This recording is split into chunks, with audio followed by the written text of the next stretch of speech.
I'm here with Deputy Commissioner Hawks from the Ontario Provincial Police. Deputy Commissioner, how can the OPP help youth prepare for their role as community members? Well, anytime that you have a partnership with the police and the youth is beneficial to everyone. Not only beneficial to the members themselves, the police officers, but especially for the youth themselves. They get to see the police officers in a different light, and the police officers get to work with the youth and get to know them and develop definite relationships that will last a long time. Okay, so what are some of the challenges faced by today's youth? Well, there's a lot of challenges that the youth are faced with when it comes to education, when it comes to the challenges with home life, the challenges that they're faced with when it comes to employment and being out in the community with something to do. That's why I think places like this are so important, because it takes the youth from the streets and brings them into an environment where they can be very, very comfortable, and one of the huge benefits is learn something new. What does youth leadership mean to you? Well, youth leadership is key to any success. If you don't have peer-to-peer leadership, then youth can be going off track.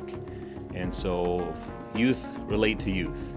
You will relate to someone more your age, that you have things in common with, and so on. So if there's leadership amongst the peers themselves, then they can influence the youth in a positive way. We see as police officers when that happens in the reverse, where you have a youth leadership that's totally negative and tries to influence individuals by maybe selling them drugs, doing stuff they shouldn't be doing, committing crimes.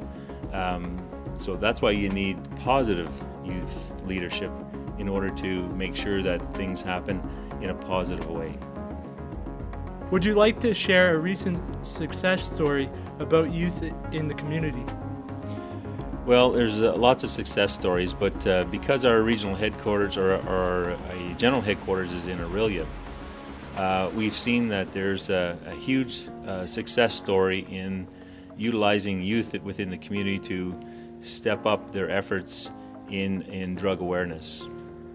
Drug awareness allows us to ensure the youth understand that the negative impacts about drugs.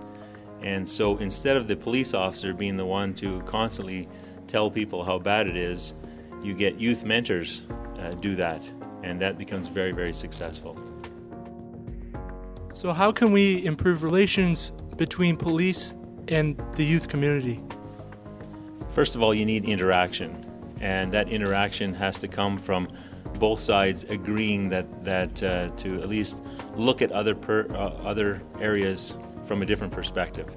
So I need to look at you from a different perspective, and you need to look at the police from a different perspective.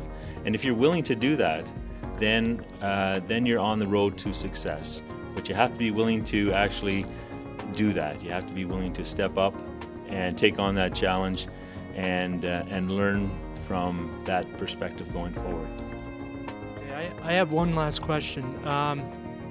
What are your thoughts about a facility like the Fusion Youth Center?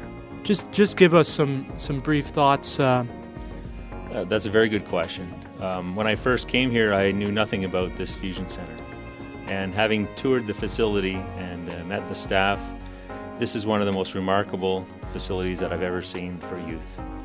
You should be proud of it, first of all. But number two is the impact on the youth in the community is, I can see, obviously huge. From the technology side, from the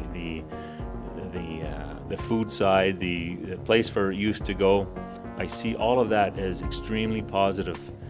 And I'm a firm believer that you have to invest in your youth, right? You have to give them opportunities. And if you do that, they will shine. And there's tons of examples that show that. So this facility to me is remarkable. And the staff, everyone involved in this should be very, very proud of it, because I think this is a model that should be adopted across the province and Canada. Thank you very much.